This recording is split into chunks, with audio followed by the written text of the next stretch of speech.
Oficialmente, o teatro nasce na Grécia Antiga, no século V a.C., ano 500 aproximadamente. Numa praça no velho mercado de Atenas, onde uma grande festa estava sendo organizada para agradecer ao deus do vinho, o deus Dionísio, pela colheita de uva daquele ano. De repente, Téspis, um cidadão, vestido com uma túnica rústica e usando uma máscara no rosto, desce do alto de uma carroça e exclama para o povo de Atenas: "Eu sou Dionísio!" Téspis se dizia Dionísio, o deus do vinho. Acontecia naquele momento uma representação, um faz de conta. Téspis representava Dionísio. Com o passar do tempo, nas festas da colheita da uva, as procissões, conhecidas também como ditirambos, e que eram dedicadas a Dionísio, foram ficando cada vez mais elaboradas e necessitaram de pessoas que as organizassem. Elas juntavam aproximadamente 20.000 pessoas que dançavam, cantavam e apresentavam diversas cenas com peripécias do deus Dionísio.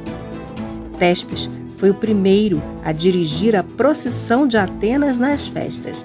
Para isso, ele desenvolveu o uso de máscaras para representar, tendo em vista o grande número de participantes. As máscaras serviam para amplificar sua voz e para ele ser visto a longas distâncias. Vamos lembrar que eram aproximadamente 20.000 pessoas vendo a cena. O coro tinha como função narrar as histórias do personagem Dionísio, através da representação das canções e das danças. O coro também passou a ser o intermediário entre o ator e a plateia, e também trazia a conclusão da história.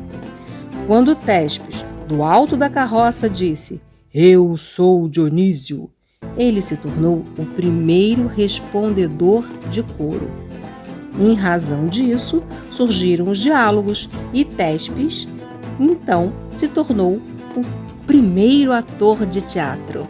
E com o tempo, uma grande plataforma fixa viria a substituir a carroça improvisada por Téspis.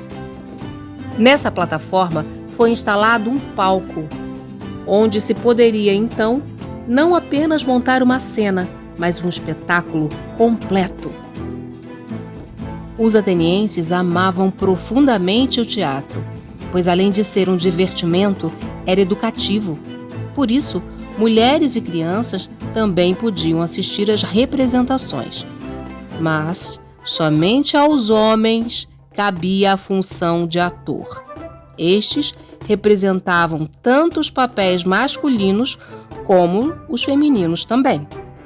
Os festivais de teatro ocorriam em teatros de pedra, ao ar livre, e tinham grande importância.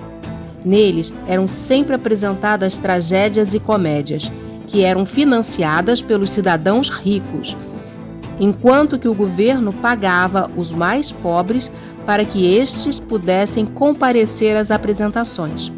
Os atores também eram pagos pelo seu trabalho.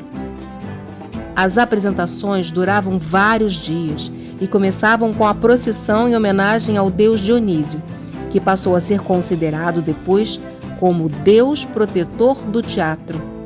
Como elas se realizavam durante as festas dionisíacas, eram consideradas como parte dos festejos religiosos da época. Por isso, nas apresentações inaugurais, sempre compareciam as pessoas mais importantes da sociedade grega, que eram os magistrados e os sacerdotes de Dionísio. A plateia acompanhava as peças o dia todo e participava intensamente das encenações.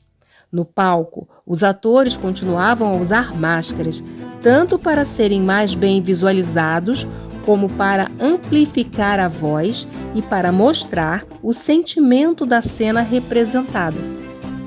Elas eram feitas de pano engomado e pintado e eram decoradas com perucas.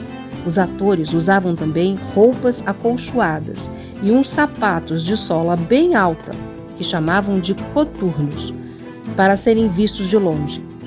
Embora os atores fossem importantes e fizessem sucesso, os grandes ídolos do teatro naquela época eram os autores das histórias.